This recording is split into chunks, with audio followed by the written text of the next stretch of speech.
Bem, Shalom, queridos, estamos de volta para a aula de número 10. Então, agora, a partir desse momento, vejam só que nós estamos debulhando, destrinchando praticamente versículo por versículo de todo o Evangelho de Mateus, capítulo 23, alguns versículos, e agora principalmente o capítulo 24, porque essa é a base do entendimento da escatologia de Jesus.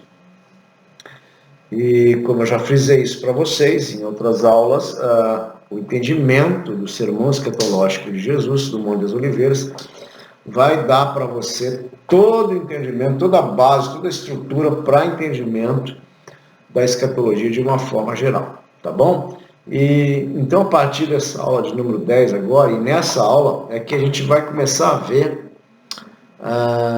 quando Jesus começa, então, a responder a terceira pergunta dos discípulos. E quanto ao fim dos tempos, ou ao fim do mundo, né? Então, exatamente nesse ponto agora, onde Jesus começa a responder a terceira pergunta dos discípulos, que os mestres preteristas eles têm uma divergência de entendimento, mas isso não é problema para a escatologia apostólica, né?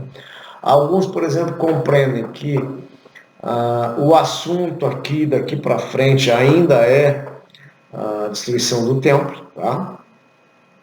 Do versículo 36 em diante, né? Até o final, tá? Inclusive o capítulo 25. Outros vão interpretar e ensinar que a partir do versículo 36 se trata-se da vinda no final dos tempos mesmo. Bem, e essa diferença não prejudica a escatologia apostólica, né? Na verdade, eu faço parte do segundo time, que acredita que a partir do versículo 33, de fato, a gente vê uma mudança de tom nas respostas de Jesus, tá? Eu vou deixar projetada aqui a apostila para a gente ir começando a entender essas coisas, tá bom? Mateus 24, 36 em diante, agora nós estamos falando, tá? Porém, naquele dia e hora, ninguém sabe, nem os anjos do céu, nem o Filho, mas unicamente o meu Pai. Tá? É na Almeida Revista Corrigida, esse texto. Enquanto que, para o grupo de versículos até o 33, no 34, Jesus usa um demarcador de tempo, que diz que todas as coisas que ali ele disse se cumprirão naquela geração, né? Agora, aparentemente, há uma desconexão temporal que Jesus começa a fazer agora, porque no 36 ele diz assim: porém, naquele dia e hora ninguém sabe, nem os anjos, nem o Filho, mas unicamente o Pai. Então aqui nós conseguimos depreender que ele está respondendo essa terceira pergunta, né? O fim dos tempos, o fim do mundo. Embora muitos vão argumentar que os discípulos não estavam ligados nisso, né? Conectados nisso, mas nós entendemos que isso se trata sim da resposta de Jesus com relação à terceira pergunta. Jesus então responde essa terceira pergunta dos discípulos, do Mateus 24, 36 até 46. Né? Trata-se assim de um longo discurso em que Jesus responde a pergunta sobre o fim dos tempos ou o fim da era. Né? Então a gente pode ver que a partir do 35, diz assim: passarão os céus e a terra, minhas palavras não passarão. E em seguida ele diz assim: porém, naquele dia, olha, ninguém sabe. Né? Então esse é o momento que a gente entende que Jesus então começa a responder aquela terceira pergunta lá de Mateus 24, 3, lá no início. né? Até o 34, tudo que precedia esse versículo se cumpriria naquela geração, os 40 anos, então que foi, culminou com a destruição do templo, como já vimos de forma extensiva, né? Quando a Bíblia, mano, usa a terminologia dia e hora, o grande dia, o último dia, e às vezes, em alguns contextos, o dia, ela não se refere a um dia de juízo qualquer, não, mas sim ao grande juízo final. Então, ali, nesse grande juízo final, Deus chamará todos a prestar contas, né? Esse, na verdade, ainda tem que se cumprir. Todos prestaremos contas daquilo que temos feito conosco, com a nossa vida, nosso corpo e assim por diante, né? E aí eu posso citar para vocês aqui esse versículo, Mateus 7, Lucas 10, tá? Vamos grifá-los aqui para vocês entenderem, visualizar melhor. Muitos me dirão naquele dia: Senhor, Senhor, não profetizamos nós em teu nome não expulsamos demônios, em teu nome não fizemos naquele dia, então é o dia do juízo. Digo-vos que naquele dia haverá menos rigor para Sodoma do que para aquela cidade. Então, de novo, está se referindo ao juízo. Tem mais versículos aqui, né? Vou grifar esses aqui também. Olha aí. E a vontade do que me enviou é esta, que eu não perca nenhum de todos aqueles que me deu, mas que eu ressuscite no último dia. João 6,39, está falando da ressurreição final, a ressurreição que era o último dia, claro. Arrebatamento, a ressurreição, tudo isso é junto no último dia. No dia em que Deus há de julgar os segredos dos homens, porque isso Jesus aconteceu no Evangelho, Romanos, Paulo fala nos Romanos 8,16. Fala no dia, então também se fala no dia do juízo. E finalmente, 1 Coríntios 3,13, a obra de cada um se manifestará, pois naquele dia a demonstrará, porque será revelada no fogo, e o fogo provará qual seja a obra de cada um.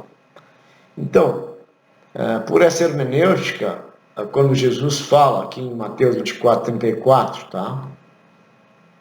24:36, perdão, naquele dia e hora, nós entendemos que ele está falando do dia final.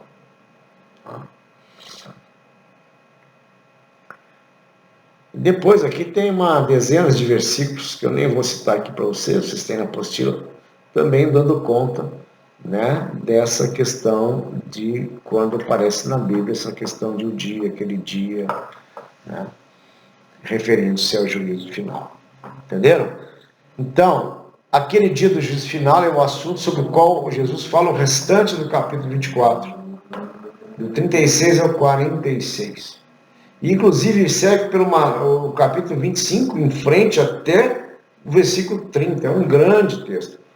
Ali tem parábolas, aí tem algumas coisas muito importantes, né, que precisam ser também estudadas. Tá? 6 parábolas relacionadas ao dia do juízo. 6, nada mais que, nada menos que 6 parábolas. Né?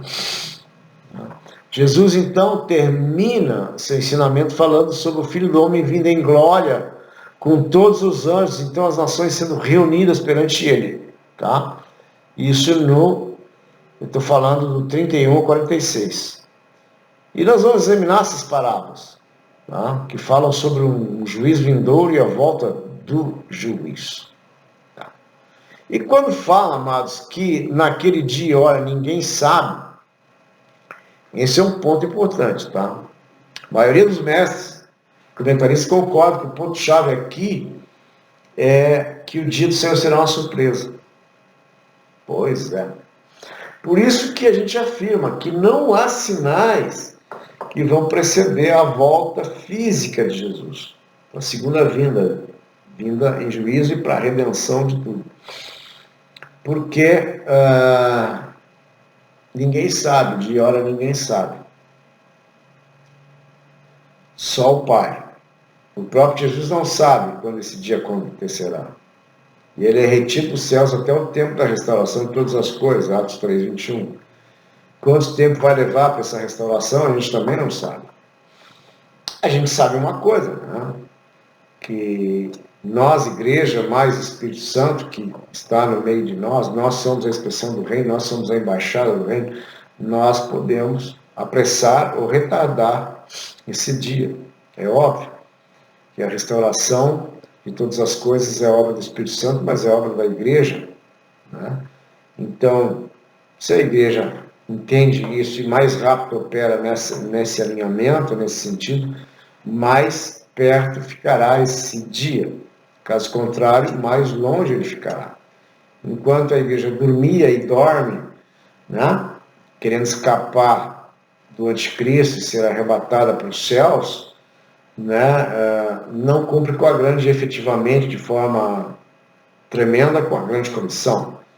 Então, aquele dia, aquela hora, ninguém sabe. Não tem sinais. Né? Então, se a gente prestar atenção nessas respostas de Jesus, que a gente considera que é a terceira pergunta dos discípulos, vemos que essa resposta é bem diferente da resposta das outras perguntas. Com respeito de Jerusalém e o templo, Jesus disse que, entre outras coisas, que haveria um tempo para pregar o evangelho.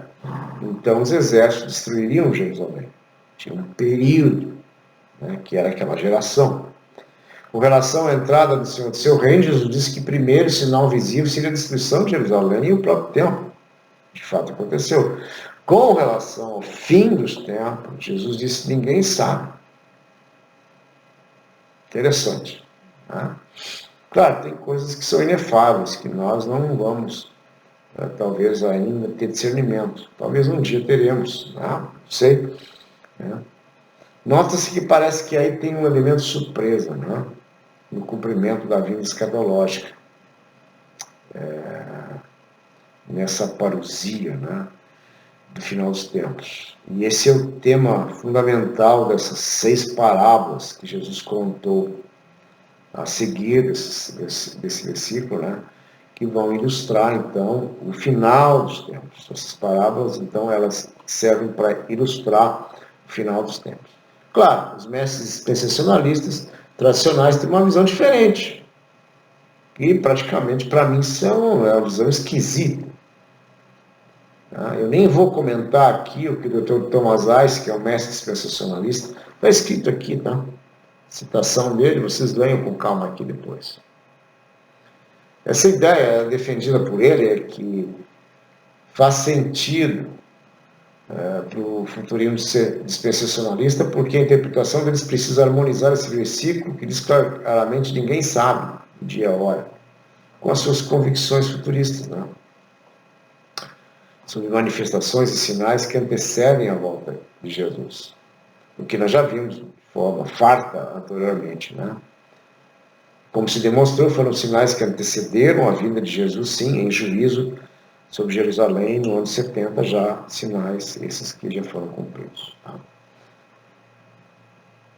Ó, então, agora aqui essa figura 5 aqui na apostila, comparação entre as visões escatológicas. Na visão futurista, sinais antecedendo a segunda vinda. Sim, eles dizem que tem sinais. Na visão preterista parcial, na visão apostólica, tá? Nós entendemos que não tem sinais. Tá? Porque isso que nós vamos ver agora, a partir desse versículo de número 36 aí, né? Até o 46. E depois, boa parte do capítulo 25, as parábolas, 6 parábolas, né, de Jesus aqui.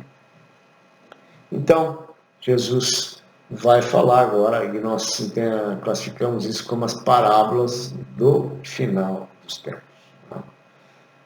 Então, Jesus, uma continuação de seu discurso escatológico, passa então a ilustrar o dia do grande juízo. Na verdade, ele ilustra isso com 6 parábolas, como eu já falei.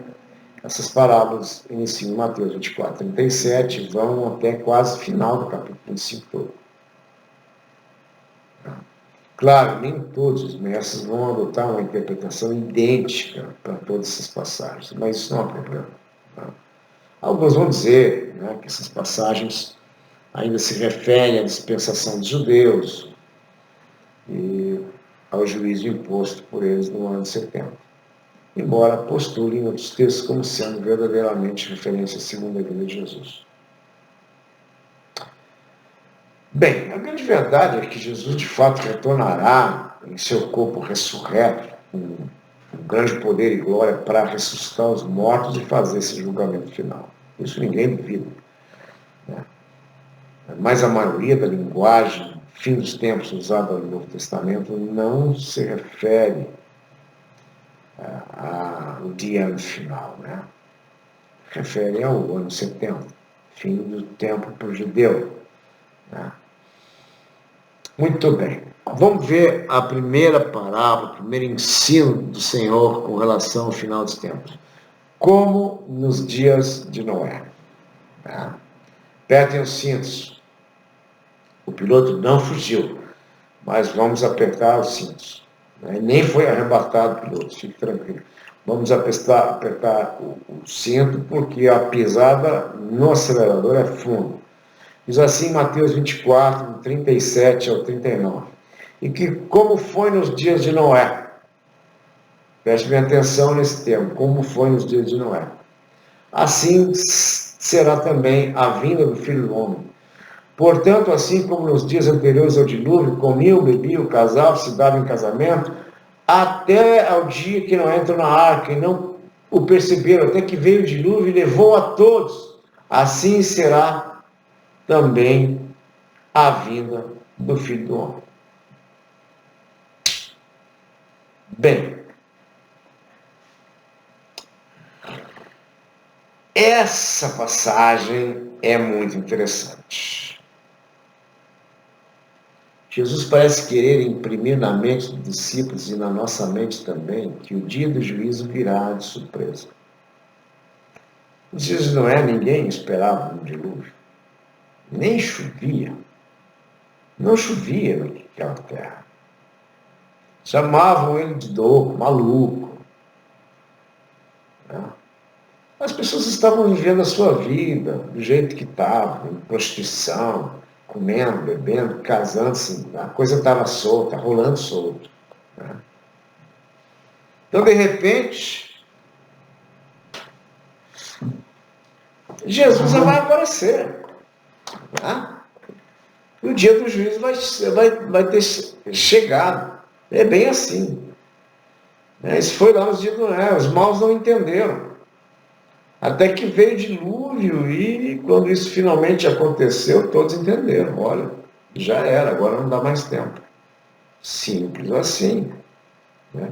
Foi surpresa, mas não foi algo secreto. Todos viram e criam. E os que criam e os que não criam. Todos viram. Não interessa se ele acreditava ou não acreditava na vinda do Senhor, não acreditava, crente, descrente. Entendeu? Então, como os dias de Noé, tem esse elemento de surpresa.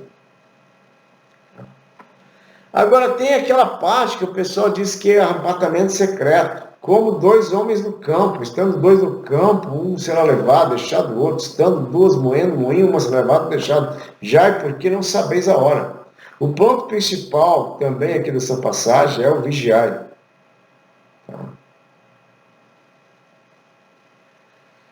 Um será deixado, outro será levado, não tem a ver com o arrebatamento, tem a ver com o juízo. Tá? É disso que se trata, não é arrebatamento secreto. Nos textos paralelos, depois eu vou te mostrar um texto de Lucas, vai ficar mais fácil isso daí, de entender.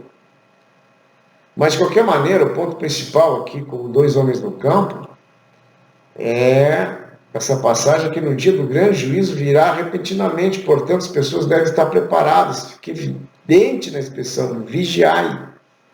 Vigiai porque não sabeis a hora. Né? Não é arrebatamento secreto, que um será levado ou será deixado. Né? Isso tem a ver com o juízo final.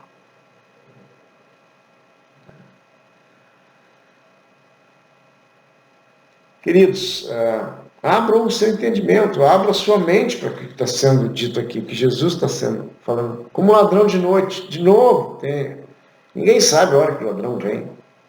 Né?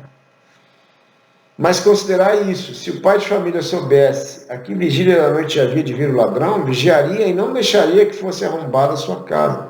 Por isso estáis vós apercebidos também, porque o Filho do Homem há de vir a hora em que não penseis. Mateus 24, 43 e 44.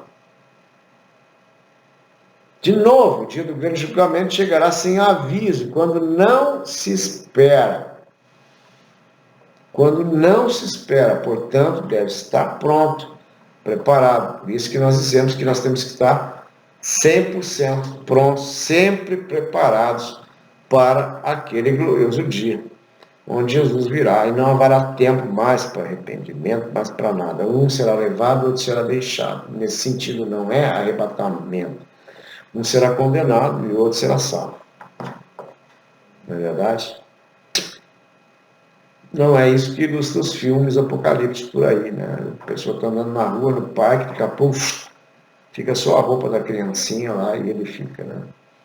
Não se trata disso. Isso é ficção. Isso é ficção, meus queridos. Vou repetir, isso é ficção. Isso não é uma hermenêutica saudável das Escrituras. Tá? Mas aqui o ponto é, o dia do juízo não tem sinal, não tem aviso. Tá bem? Como um Senhor que retorna. Mateus 24, do 45 ao 51. Vou ler para vocês. Pois quem é, pois o servo fiel e sensato, a quem o seu Senhor encarrega de sua casa para lhes dar alimento no tempo devido? Feliz o servo a quem meu Senhor encontrar fazendo assim quando voltar. Garanto-lhes que ele o encarregará de todos os seus bens. Mas suponha que esse servo seja mau e diga a si mesmo, meu Senhor se demora.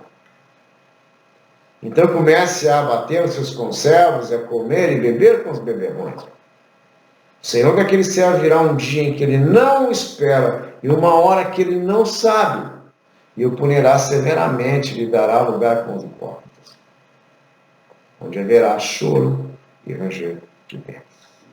Mateus 24, 45, 51. Claramente, nós podemos ver nessa parábola, né? Claro, tem outras, muitas lições que a gente pode aprender aqui, mas aqui não é o nosso momento. Mas a verdade central e fundamental é que o dia do juízo será de surpresa, sem aviso, sem sinal, sem grande tribulação, sem meteoros, sem peste, sem Covid, sem tanta coisa que o pessoal fala. As coisas que vão continuar acontecendo nessa terra, sim. Todas as coisas ruins vão continuar acontecendo. Eu creio que até elas vão diminuir em nosso entendimento. Porque Jesus não veio só para redimir o homem, e redimir toda a criação. Né? Então, como a expectativa da criação geme na expectativa da manifestação dos filhos, eu creio que à medida que os filhos vão se manifestando, no passar dos séculos, queridos, haverá uma melhora, uma transformação gradativa, não apenas social e cultural, mas uma melhora gradativa. Né? Porque certamente o trigo é muito maior do que o joio naquela colheita final. Né? Então, como 10 virgens esperando a famosa parábola, né? Aqui está toda a parábola, vocês podem ler, né? É um texto meio longo, mas aqui eu grifei, né? Basicamente, portanto, vigie, porque vocês não sabem o dia e a hora. Assim que as virgens têm que estar preparadas, a igreja tem que estar preparada para esse dia, não pode ficar dormindo. E eu vejo muitas vezes que a igreja está adormecida com relação aos seus mandatos de domínio cultural e tudo que tem que ser feito. Então, queridos, é um tempo de avanço, é um tempo que nós precisamos preparar a vinda do Senhor, de fato. Tá? Essa parábola é muito clara. Jesus conta que as virgens estavam esperando o seu noivo. As virgens. Então, Jesus não é o teu noivo. Tá, meu irmão? É o noivo da igreja. Vamos parar com esse negócio de feminilização da adoração, né? Aí ficam os rapazes lá cantando, meu noivo amado. Não é bem isso, né? As meninas ficam lá, meu noivo amado. Jesus é o noivo da igreja, isso é uma figura de linguagem no coletivo, ele não é noivo pessoal de ninguém, tá? Eu dei só esse insight aqui, não me entendam mal, eu sou alguém da adoração, né? Já fui ministro de adoração também nessa minha caminhada, tá? Mas o apostolicismo tem questionado algumas coisas aí da feminilização da adoração, mas isso é um outro tema. Eu me lembrei agora por causa das virgens aqui, né? Das noivas, né? Bem, as insensatas, as nécias, né, não estavam prontos, né, e as prudentes, as sábias estavam preparadas para o noivo. É isso que importa. A lição mais óbvia é que certamente, novamente, que o povo de Deus, a igreja, precisa estar pronta, porque o noivo pode voltar em um determinado momento não conhecido. Tá bom? É isso que se trata. Mas aí você me pergunta, mas você quer que Jesus pode voltar nessa geração? Digo, olha, é muito difícil. Ninguém sabe, então não posso afirmar a data. Nem desafirmar. Né? Não sou louco a ponto disso. Mas, como ele é retido nos céus até o tempo da restauração de todas as coisas, se nessa geração todas as coisas estiverem restauradas, então poderá acontecer. Né?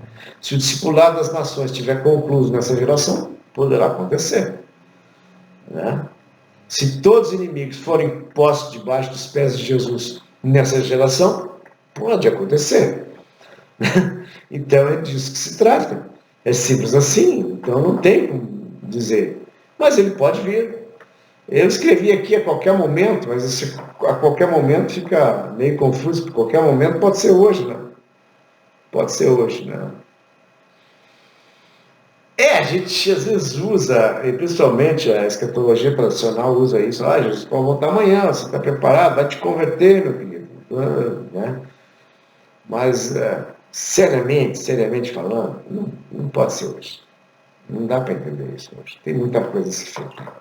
Agora, tem que fazer. Tá? Agora, ele pode voltar hoje, ele pode voltar amanhã para você e para mim. Imagina se eu morro hoje de noite. Então, Jesus pode voltar a qualquer momento para mim e para você. É nesse sentido que eu digo, tá? Mas assim, cosmologicamente falando, numa linha de tempo, improvável, provável, porque tem coisas a serem restauradas ainda. Eu acho que você está entendendo isso, né? Que bom, legal. Eu estou muito empolgado com esse treinamento, com essa cadeira, com essa matéria. E aí ele vai falar da parábola dos talentos. Meu Deus, tem tanto ensino nessa parábola que eu não vou, senão vamos ficar aqui 2, 3 aulas só ensinando sobre essa parábola. Mas aqui o foco é nessa questão da segunda vinda. Estão entendendo? Então a parábola você sabe, os servos, um recebeu 10, outro 5, outro 1 talento. Cada um, Jesus dá a cada um conforme a capacidade de cada um. Então não tem pessoas iguais, não tem comunismo, não tem horizontal, não tem nem nivelamento por baixo, nem nivelamento por cima. Deus dá a cada um segundo a sua capacidade. E aí tem todo aquele desenrolar, eu não vou aqui ler tudo, eu vou dizer que o que o Senhor diz para o servo inútil? Lance fora o servo inútil, nas trevas, onde haverá choro e ranger de dentes. Meu Deus! Né? Jesus contou essa parábola. Né? A lição principal do juízo vindouro dessa parábola é óbvia, a expressão nas trevas, onde haverá choro e ranger de dentes. Né? Onde é que é isso? É inferno, né? Popularmente falando, que você sabe já. Há uma indicação temporal importante aqui no versículo 19, que diz depois de muito tempo. Essa demora, esse marcador de tempo, é muito diferente daquela do juízo sobre Jerusalém, quando Jesus disse que era naquela geração. Então não era depois de muito tempo. O que Jesus fala aqui? Não. Em seguida, Jesus partiu de viagem. Imagina assim, Jesus ressuscitou, ascendeu aos céus, né? E depois de muito tempo, o Senhor daqueles servos voltou. Não é verdade? Jesus vai voltar e vai cobrar de cada um de nós o que nós fizemos com os nossos talentos. É isso que se trata. Simples assim. Alguns vão apresentar palha, feno, né? Que nem Paulo fala aos Coríntios. Outros vão apresentar madeira. Outros vão apresentar ferro, pedras preciosas, ouro e assim por diante. Cada um vai apresentar aquilo que tem para apresentar. Não é verdade? E aí vai estar diante do tribunal de Cristo.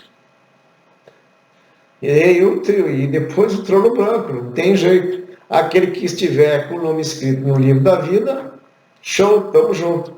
Somos nós lá, vamos tomar um chimarrão ou um café lá com Jesus, na eternidade.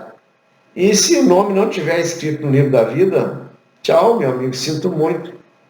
É vida eterna de novo, só que é morte eterna, né? Eternidade da alma, né? Então é eterno de novo, mas só que é morte eterna. Morte significa separação de Deus, quer dizer, não há coisa pior do que estar separado de Deus na eternidade, por toda a eternidade, não é verdade? Então, meu amigo, se você ainda está meio bamba aí, para lá e para cá, por favor, né?